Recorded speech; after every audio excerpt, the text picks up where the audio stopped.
musharax xildhibaan Cabdullaahi Saalax Cali oo taagan jagada golaha wakiilada ee gobolka Togdheer iyo Aadan Xuseen Maxamed Aadan Dirir oo taagan jagada golaha deegaanka ee degmada Burco isla markaana ka sharaxan xisbiga muxaafidka ee Kulmiye ayaa cududooda taageero ku soo bandhigay magaalada Burco musharaxiintan isku mataansan ee ka qaybgalaya doorashooyinka isku sidkan ee wakiilada iyo deegaanka ee la filayo inay dalka ka qabsoomaan dabayaaqada bisha May ee ugu soo fool kale ayaa fariimo u diray taageerayaashooda musharax xildhibaan Cabdullaahi Saalax Cali oo sharaxan golaha wakiilada ayaa astaantiisu tahay waxa loo yaqaano mootada ama dugdugleyda halka tirsiimada codaynta musharax xildhibaan Aadan Xuseen Maxamed Aadan Dirir ay tahay 201 labadani musharax ayaa wacdaro la yaab leh ku soo gabagabeeyay ololihii maanta xisbiga Kulmiye u lahaa kaasi oo ahayd maalintii ugu dambeysay ee xisbiga Kulmiye ku soo gabagabeynayay kaltankiisii ololaha doorashooyinka loogu diyaar garoobayo waxaana ka mid ahaa labadani xildhibaan iyagoo fariimo u diraya taageerayaashooda hadaladoodii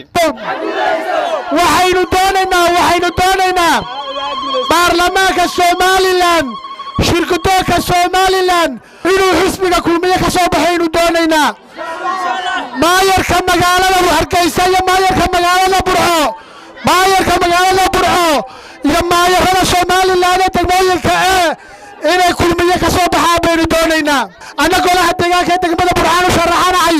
in afartayda ay siisaan in codka ay siisaan waxaan idin balaqaadayaa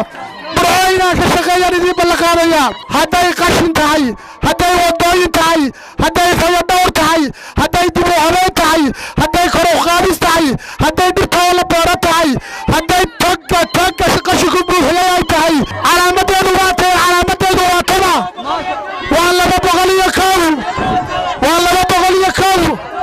musharax Cabdullaahi Saalax Cali waa mootada taageerayaasha xisbiga Kulmiye iyo kuweena gaarkaaba taageerada maanta muujiseen iyo cududu waa mid aad miisaan u leh waxaanu rajaynaynaa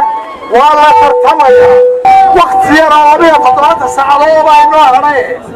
istaanbay aynu aana 14 ka saacadood ballanqaadkayagu